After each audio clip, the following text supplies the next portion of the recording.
Hello guys, welcome to my YouTube channel time to study and art. इस वीडियो में हम BHDC 131 के थर्ड ब्लॉक का सेकंड यूनिट कवर कर रहे हैं और ये बुक का 9th यूनिट है जिसका नाम है रीति काव्य के प्रमुख कवि।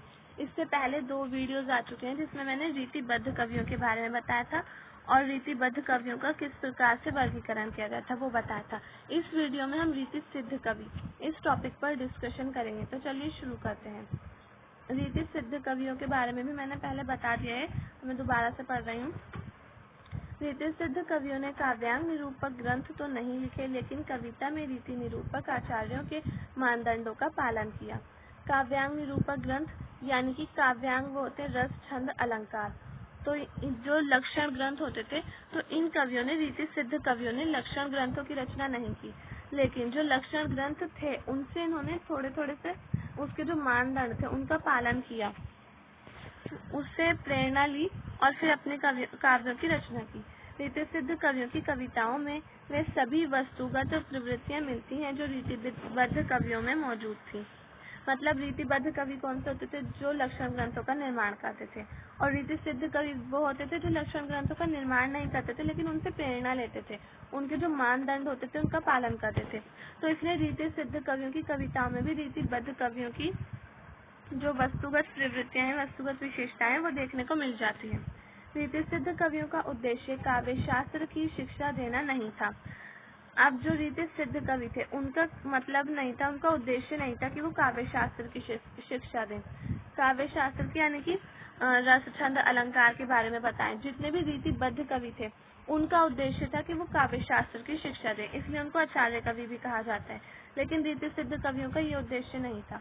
इनकी रुचि तत्वयुगीन दरबारी भावबोध के अनुरूप सरस काव्य की रचना करने में थी।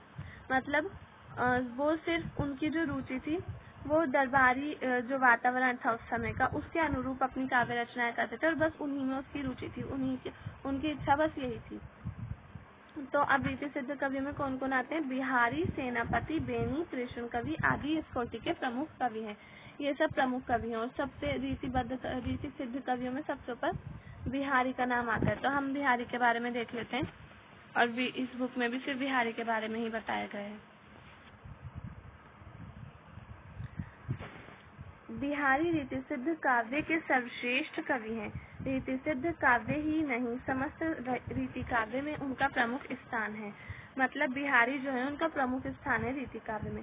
बिहारी का जन्म 1595 में तथा मृत्यु 1663 ईस्वी में हुई। इनका एकमात्र ग्रंथ बिहारी सतसई है।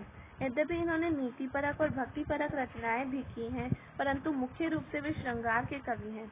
उनकी कविताओं में सामंती जीवन का चित्रण प्रमुखता से हुआ है। उस युग के सामंती जीवन में भोगवाद प्रमुख चीज हो गई थी। मतलब उन्होंने नीतिपरक और भक्तिपरक रचनाएं भी की हैं, लेकिन उनका जो प्रमुख उद्देश्य, उनका जो मुख्य रूप से उन्होंने जिस चीज की रचना की है वो है श्रृंगार। उनके काव्य में श्रृंगार बहुत ज्यादा देखने को मिलता है और सामंती जीवन को तो उन्होंने अपनी रचनाओं में बहुत ज्यादा प्रमुख स्थान दिया है। पूरा सामंती जीवन का चित्रण खींच दिया है उन्होंने अपनी रचनाओं में। तो उस समय सामंती जीवन में क्या होता था? भोग विलास बहुत ज्यादा बढ़ गया था, बहुत ज्यादा बढ़ गया था भोग विलास। तो वो सब उनकी कविताओं में देखने को मिलता है। बिहारी ने उस भावबोध का वर्णन इन शब्दों में किया है। मैं ये दोहा नहीं पढ़ रही हूँ, इसका जो अर्थ है ये पढ़ रही हूँ। उपयुक्त पंक्तियों में बिहारी कहते हैं कि तीर्थ यात्रा छोड़कर कृष्ण और राधा के तन के सौंदर्य से अपना प्रेम बढ़ाओ। जिस ब्रज के लता मंडपों में उनकी क्रीड़ा चलती है वहाँ तो हर कदम पर प्रयाग है। ये इन्होंने अपनी, ये जो मैंने भी पढ़ा है लाइनें, ये इन्होंने अपने इस काव्य दोहे में कहा है। बिहारी ने संयोग श्रृंगार और वियोग श्रृंगार दोनों पर सिद्धस्तता से लिखा है। मतलब उनके काव्य में संयोग श्रृंगार और वियोग श्रृंगार दोनों पक्ष देखने को मिलते हैं श्रृंगार के। उनकी संयोग विषयक रचनाओं में नायक नायिका के अनेक कार्य व्यापार देखने को मिलते हैं। मनोभाव और नायक नायिका की चेष्टाओं का वर्णन में बिहारी निपुण है। मतलब उनकी जो संयोग विषयक रचना, उसमें नायक नायिका का भेद और किस प्रकार के काम करते थे वो लोग, उस सब के बारे में पता चलता है। अब ये एक दो है, ये मैं नहीं पढ़ रही हूँ, ये इसके नीचे का अर्थ पढ़ रही हूँ। कृष्ण से बातचीत के लोभ में राधा ने कृष्ण की मुरली छुपा कर रख दी। कृष्ण के शपथ देने पर भूम से अर्थात तनिक हंस देती है। कृष्ण के अनुरोध को राधा टाल जाती है और मुरली लौटाने का इशारा करके मुकर जाती है। वियोग श्रृंगार में बिहारी ने अतिशयोक्ति से काम लिया है। अब ये फिर से वो आ गया दोहा है, तो ये मैं नहीं पढ़ रही, इसका अर्थ पढ़ रही हूँ। अर्थात नायिका के विरह का ताप ऐसा है कि उससे स्नेह करने वाली सखियां जाड़े की रात में भी गीले कपड़े का ओट लगाकर ही उसके पास जाने का साहस करती हैं। इसी तरह अतिशयोक्ति रूप वर्णन में भी है।